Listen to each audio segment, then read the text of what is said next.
Consciousness and energy. Before our explanation can proceed any further, it is essential to define the mechanism by which the human mind exercises the function known as consciousness, and to describe the way in which that consciousness operates to deduce meaning from the stimuli which it receives.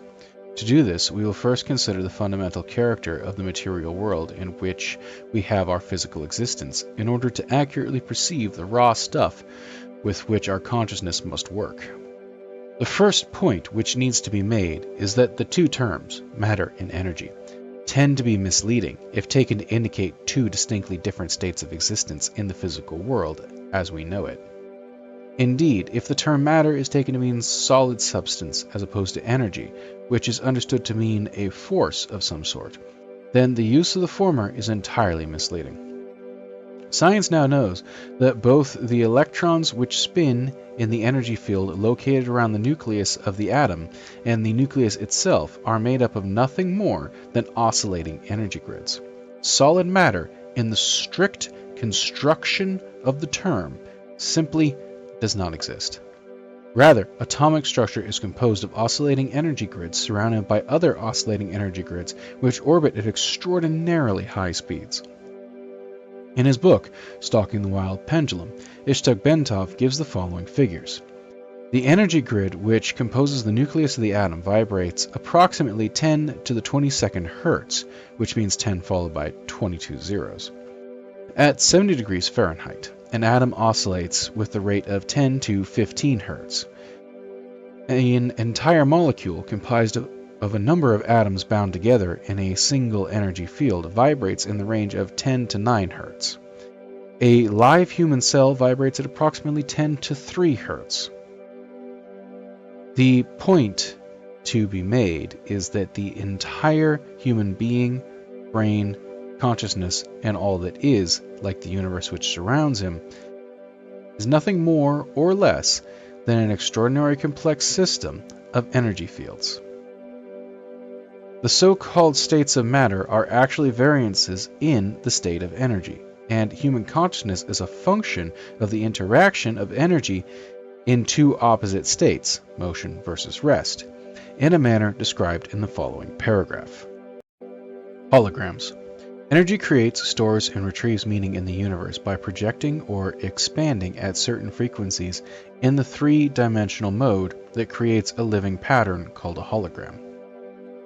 The concept of the hologram can be most easily understood using by an example cited by Bentov, in which he asks the reader to visualize a bowl full of water, in which 3 pebbles are dropped. As the ripples created by the simultaneous entry of the 3 pebbles radiate outwards towards the rim of the bowl, Bentov further asks the reader to visualize that the surface of the water is suddenly flash frozen, so that the ripple pattern is preserved instantaneously. The ice is removed, leaving the 3 pebbles still laying at the bottom of the bowl. Then the ice is exposed to a powerful, coherent source of light, such as a laser. The result will be a 3-dimensional model or representation of the position of the 3 pebbles suspended in midair. Holograms are capable of encoding so much detail that, for example, it is possible to take a holographic projection of a glass of swamp water and view it under a magnification to see small organisms not visible to the naked eye when the glass of water itself is examined. The whole concept of holography, despite its scientific implications, has only been known to the physicists since the underlying mathematical principles were worked out by Dennis Graeber in 1947. He later won a Nobel Prize for his work. Laboratory demonstration of Graeber's work has occurred only years later, following the invention of the laser, as biologist Lael Watson explains. The purest kind of light available to us is that produced by a laser, which sends out a beam in which all waves are of one frequency, like those made by an ideal pebble in a perfect pond. When the 2 laser beams touch, they produce an interference pattern of light and dark ripples that can be recorded on a photographic plate. And if one of the beams, instead of coming directly from the laser, is reflected first off an object such as a human face, then the resulting pattern will be very complex indeed. But it can still be recorded. The record will be a hologram of the face. The part encodes the whole. Of further importance is the fact that even if we dropped our frozen hologram of the ripple pattern on the floor and broke it into a number of pieces, each individual piece would recreate the entire holographic image all by itself. The smaller the piece, the fuzzier and more distorted would the resulting holographic projection be, but the fact remains that the whole projection would nonetheless be made.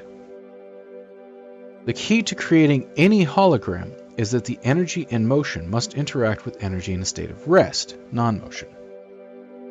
In the foregoing example, the pebbles represent energy in motion, while the water, before its agitation by the pebbles, represents energy in a state of rest.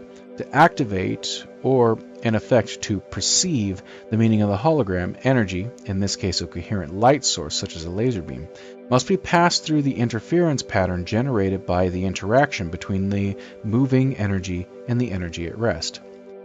In the simple example given by Bentov, this requirement was fulfilled by holding the frozen interference pattern in front of a coherent light to produce a three-dimensional holographic image, its meaning, into space. As Marilyn Ferguson, editor of the Brain Mind Bulletin, tells us, another feature of the hologram is its efficiency.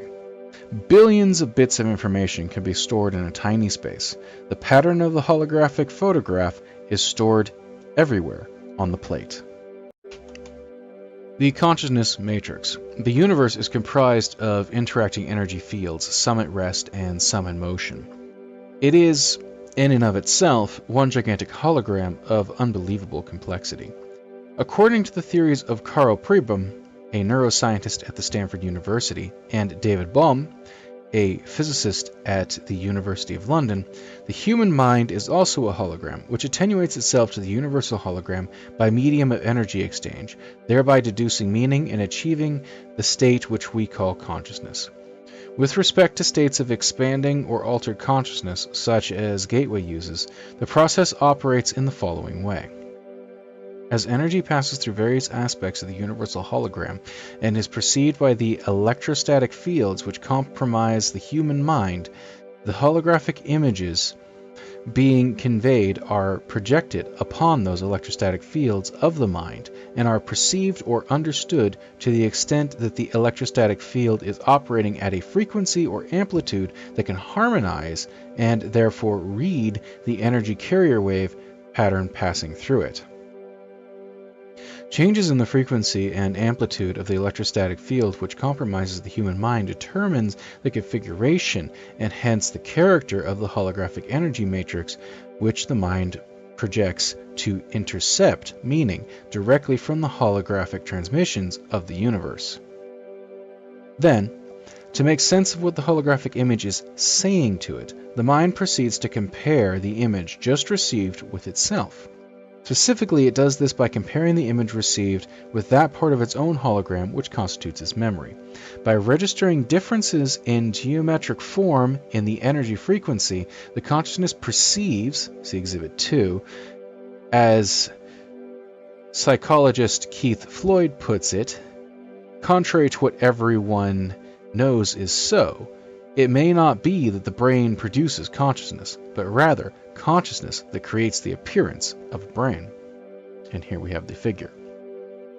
Left hemispheric grid consciousness acts like the mind's computer software to reduce input from right hemisphere to verbal symbols and concepts, whereas the right hemisphere grid consciousness reduces three-dimensional holographic images to two-dimensional go, no-go formats. If you wish to study this picture further, I'd recommend pausing the video. Brain in phase. The consciousness process is most easily envisaged if we picture the holographic input with a three-dimensional grid system superimposed over it such that all of the energy patterns contained within can be described in terms of three-dimensional geometry using mathematics to reduce the data to a two-dimensional form.